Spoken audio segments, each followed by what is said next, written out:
नमस्कार दोस्तों, आप सभी का स्वागत है आज के एक फिर न्यू कहानी में। एक बूढ़े कौआ ने बताया कि इंसान को कभी भी भगवान से दो चीज़ों की उम्मीद नहीं रखनी चाहिए। चाहे दोस्तों आप कितना भी अमीर हो जाए, परंतु भगवान से ये आप दो चीज़ों की उम्मीद ना रखें तो आपके लिए बेहतर होगा। अक्सर हम इंसान अपनी लाइफ में बहुत बिजी रहते हैं, धन दौलत और पैसा कमाने के लिए झूठ बोलते हैं, किसी का जान भी ले लेते हैं, यहाँ तक कि गरीब आदमी को बहुत सताते हैं। और हमारे लाइफ में पैसा तो आ जाता है पर हमें वो सुख शांति नहीं मिलती है जिनके लिए हम व्याकुल रहते हैं। दोस्तों, अक्सर ये कभी नहीं होगा कि आपके पास पैसा है तो दुनिया का सारा सुख शांति आपके ही पास होगा। ऐसा कभी नहीं होता है। एक गरीब व्यक्ति के भी पास सुख शांति है और एक धनवान व्यक्ति के पास भी अशांति है। इसीलिए आपके लाइफ में पैसा उतना मैटर नहीं रखता है जितना कि हम लोग सोचते हैं। भागती दौड़ती ज़िंदगी में हम लोग पैसे के पीछे तो भागते हैं पर गलत काम कर कर पैसे को इकट्ठा करते हैं और वही पैसा हमारे अंदर यानी अहंकार भर देता है। अब जब इंसान के अंदर अहंकार आ जाएगा तो उसका यानी पतन निश्चित है। इसीलिए दोस्तों, कभी भी पैसे के पीछे भागे परंतु गलत रास्ता अपना कर ना भागे, क्योंकि गलत रास्ता यानी गलत जगह ही ले जाता है। इसलिए मेरे दोस्त, लाइफ में एक बात याद रखना, कोई भी बात कभी हो या ना हो परंतु पैसे की जब भी बात आए तो आप सही ही रास्ता चुनना। तो चलिए दोस्तों, आज की कहानी शुरू करते हैं। आज की कहानी बहुत ही मार्मिक और ज्ञानवर्धक होने वाला है, इसलिए कहानी में अंत तक बने रहना। तो चलिए कहानी को शुरू करें। उससे पहले चैनल को सब्सक्राइब कर लीजिए और नोटिफिकेशन को ऑन कर लीजिए। चलिए कहानी शुरू करते हैं।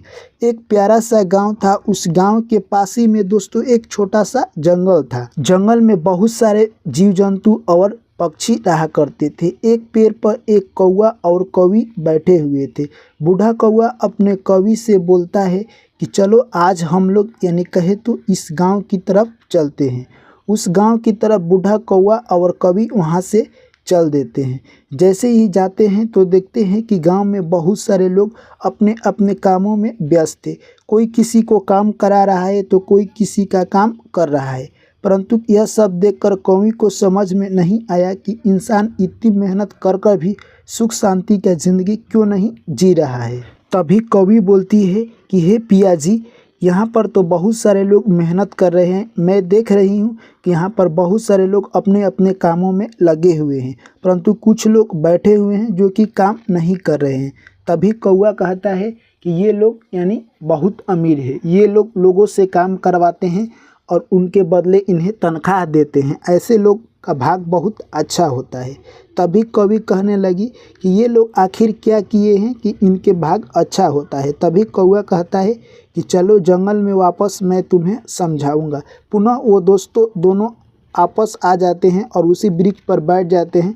तभी कौवी बोलती है कि मैंने देखा कि इस गांव में बहुत सारे धनिक व्यक्ति हैं जो कि अहंकार और घमंडी दिखाई दे रहे थे। तभी कौवा कहता है कि वो लोग अपने जीवन में बहुत सारा धन कमाए हैं और वो लोग सोच रहे हैं कि जो भी हो रहा है इस धरती पर हमारे मन के मुताबिक हो रहा है और जो भी होगा वो हम कहेंगे वही होगा। यानी कुछ लोभी और कुछ घमंडी लोग हैं इस धरती पर जिनके पास गलती तरीक़ा से पैसा तो आ जाता है, किसी को हड़प कर, गरीब को सताकर यानी गलत काम कर कर उनके पास बहुत सारा पैसा आ जाता है, परंतु उन्हें ये पता नहीं है कि कभी भी गलत किया गया काम आपके ऊपर हावी हो सकता है। ऐसे ही लोग हैं जो कि गरीबों को सताते हैं। तभी दोस्तों यानी कवि कहती है कि आप मुझे कुछ ऐसा बात बताइए जिससे मुझे संतुष्टि मिले। तभी कौवा कहता है कि आओ तुझे मैं एक कहानी सुनाना चाहता हूँ।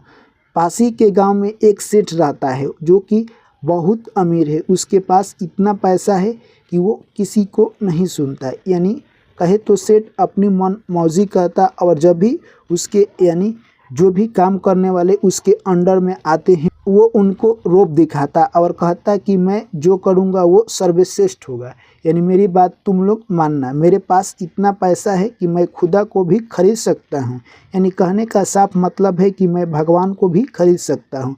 दोस्तों यह बात सुनकर यानी वहाँ पर जो भी काम करने वाले व्यक्ति थे वह समझ गए कि इस सेठ के सर पर घमंड चढ़ गया है। सेठ कहने लगा कि भगवान मेरी सुनता है और मैं जो भी कहना चाहता हूँ वो मेरी आकर पुकार सुनता है, क्योंकि मेरे पास पैसा है। पैसा ही एक ऐसा चीज़ है कि दुनिया का हर सुख शांति को खरीदा जा सकता है। और वो गरीबों का मजाक उड़ाता, कहता है कि गरीब लोग की क्या ज़िंदगी है जो अपनी ज़िंदगी से नाखुश रहते हैं, मेरा ज़िंदगी देखो कितना ऐश में बीत रहा है। यह सब बात सुनकर गरीब लोग काफ़ी नाराज़ रहते। परंतु एक दिन की बात है, सेठ अपनी कामों में व्यस्त जैसे ही शाम को सोता है तभी देखता है कि एक व्यक्ति आता है और उसके ऊपर से चादर हटा देता है। जैसे ही वो चादर हटती है सेठ अचंभित हो जाता है और बोलने लगता है कि आप कौन हैं। तभी वो व्यक्ति बोलता है कि मैं यमराज हूँ। दोस्तों यह बात सुनते ही सेठ घबरा जाता है और कहने लगता है कि हे यमराज जी आइए बैठिए, आपका मैं क्या स्वागत कर सकता हूँ। तभी यमराज कहते हैं कि आप मेरी कोई स्वागत ना कीजिए, क्योंकि आपका टाइम पूरा हो चुका है, इसीलिए मैं आपको लेने के लिए आया हूँ। दोस्तों उसके बाद यानी सेठ कहने लगा कि आप 10 करोड़ रुपए ले लीजिए और मुझे एक दिन का वक्त दीजिए, शाम तक आप मुझे बकस दीजिए। तभी यानी यमराज जी कहने लगे कि मेरे पास इतना टाइम नहीं है कि मैं तुम्हें एक दिन का वक्त दूं, चलो तुम्हारा टाइम पूरा हो चुका है। तभी फिर से सेठ कहने लगा कि आपको 10 करोड़ रुपए कम लग रहे हैं तो आप 20 करोड़ ले लीजिए और मुझे एक दिन का वक्त दीजिए। तभी दोस्तों यानी कहे तो यमराज फिर बोलते हैं कि मुझे पैसे की ज़रूरत नहीं है, मैं 20 करोड़ रुपए नहीं लूँगा, तुम मेरे साथ इसी वक्त चलो। तभी उसके बाद फिर सेठ कहने लगा कि आपको इतना संपत्ति कम लग रहा है तो आप मेरा सारा संपत्ति ले लीजिए और मुझे 1 घंटा का मोहलत दीजिए। तभी यमराज गुस्से में आ जाते हैं और कहते हैं कि तुम्हें अकल से समझ नहीं है, मेरे को कुछ नहीं चाहिए, तुम इसी वक्त चलो क्योंकि तुम्हारा टाइम पूरा हो चुका है। उसके बाद दोस्तों यानी सेठ कहे तो यमराज के पैरों पड़ जाता है और गिलगिलाने लगता है और कहता है कि आप इतना भी टाइम नहीं दीजिएगा तो मुझे एक पत्र लिखने का टाइम दीजिए। यमराज को दया आ जाती है और कहते हैं कि जल्दी से एक पत्र लिख लो और मेरे साथ चलो। यमराज जैसे ही आज्ञा देते हैं यानी कहे तो वो सेठ एक पत्र लिखने लगा और सेठ पत्र में लिखता है कि मेरे प्यारे दोस्तों, इस धरती पर आपके पास कितना भी पैसा हो, धन दौलत, अमीरी गरीबी, चाहे कुछ भी हो, यानी आप दुनिया का सबसे धनवान व्यक्ति है, परंतु आप भगवान को कभी भी नहीं खरीद सकते हैं। आपके ऊपर मौत आ जाए तो उसे आप टाल नहीं सकते हैं।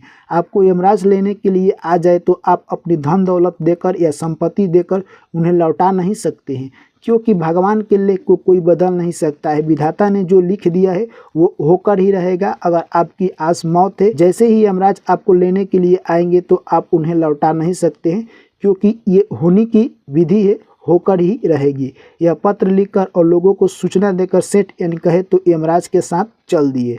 दोस्तों यह कौआ बात कहता है, कवि तुमको कुछ समझ में आया? तभी कवि कहती है कि हे पिया जी, मुझे तो उतना अच्छी तरह से समझ में नहीं आया, आप कुछ संक्षेप में समझाने का प्रयास कीजिए। तभी कौआ कहता है कि मैं तुम्हें संक्षेप में समझाने का प्रयास करता हूँ, तुम ध्यान से सुन लो। यानी कहने का मतलब साफ है सेठ का कि धरती पर आपके पास कितना भी पैसा, धन दौलत कुछ भी हो, अगर आपका टाइम पूरा हो चुका है तो उस धरती पर आपको कोई नहीं बचा सकता है भगवान के सिवाय। इंसान कभी कभी ये सोचने लगता है कि मेरे पास पैसा है तो मैं भगवान को भी खरीद लूँगा। ऐसा कभी नहीं होता है, क्योंकि भगवान किसी के पैसे से नहीं बिकते हैं। भगवान बिकते हैं तो किसी के प्यार, पूजा पाठ और समर्पण से बिकते हैं। यानी उस सेठ को बहुत अहंकार था और सेठ ने 2 बातें बताई। भगवान से कभी भी हमें अपेक्षा नहीं रखना चाहिए। आप चाहे दुनिया का सबसे अमीर आदमी हो, आप पूरा दुनिया खरीदने की ताकत रखते हो, परंतु आप भगवान को कभी नहीं खरीद सकते हो, क्योंकि भगवान को इस धरती पर कोई नहीं खरीद सकता है। इसलिए आप अमीर हो, धनिक हो या गरीब हो, कभी भी आप भगवान को नहीं खरीद सकते हो, क्योंकि भगवान सर्वश्रेष्ठ है, वो किसी से नहीं बिकते हैं, सत्य सत्य ही रहेगा। और दूसरी बात सेठ कहता है कि कभी भी अगर आपकी मौत आ जाती है तो आपके पास कितने भी पैसा हो तो आप देकर उसे टाल नहीं सकते। यह 2 बात कहकर यानी सेठ कहे तो यमराज के साथ चला जाता है। दोस्तों उसके बाद कौआ कहता है कि हे कवि, तुमको समझ आ गया, इंसान के पास कितना भी धन हो उसे कभी घमंड नहीं करना चाहिए। तो चलिए मेरे प्यारे साथियों, आज की कहानी में यहीं तक। कहानी आप लोगों को कैसी लगी कमेंट कर जरूर बताएं। वीडियो अच्छी लगी है तो वीडियो को लाइक कीजिए, दोस्तों के साथ शेयर कीजिए, और जो भी मेरे प्यारे साथी भाई एवं बहन पहली बार चैनल पर आए हैं चैनल को सब्सक्राइब कीजिए। Thank you, take care, bye bye, जय श्री कृष्ण, राधे राधे।